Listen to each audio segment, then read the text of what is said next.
जंगल में करनाकर नामक शेर रहता था। एक दिन वह शिकार की तलाश में बहुत दूर निकल गया।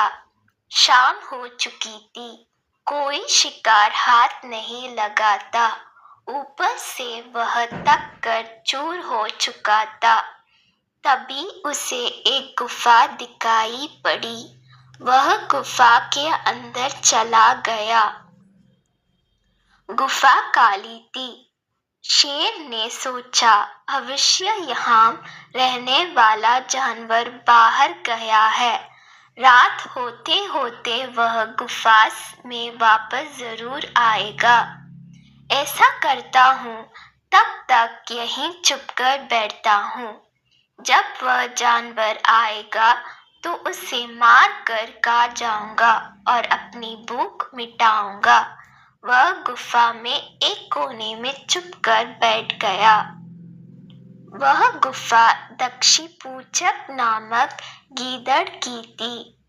जब वह लौटकर आया और गुफा के पास पहुंचा तो देखा कि शेर के पंजों के निशान उसकी गुफा के अंदर जा रहे हैं, लेकिन बाहर आते हुए पंजों के निशान उसे दिखाई नहीं पड़े।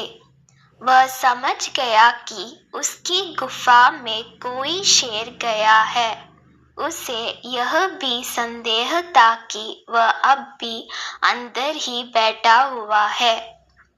यह पता लगाने की शेर गुफा में बैठा है या नहीं, उसे एक युक्ति निकाली।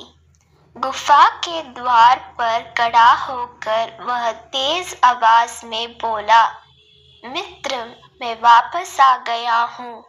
तुमने कहा था कि मेरा वापस आने पर तुम मेरा स्वागत करोगे, लेकिन तुम तो चुप हो। क्या बात है? तुम कुछ बोल क्यों नहीं रही हो?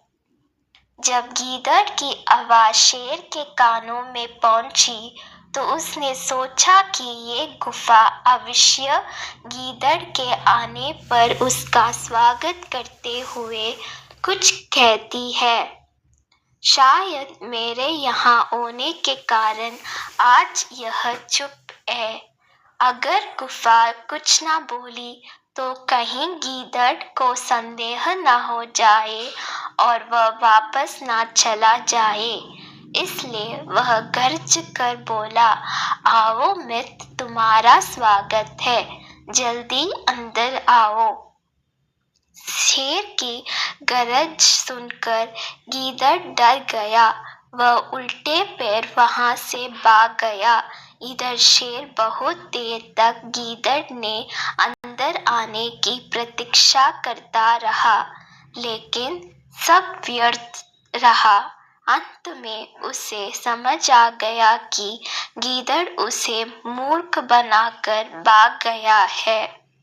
शेर को अपनी मूर्खता पर बहुत क्रोध आया, किंतु अब वह क्या करता? शिकार उसके हाथ से निकल चुका था।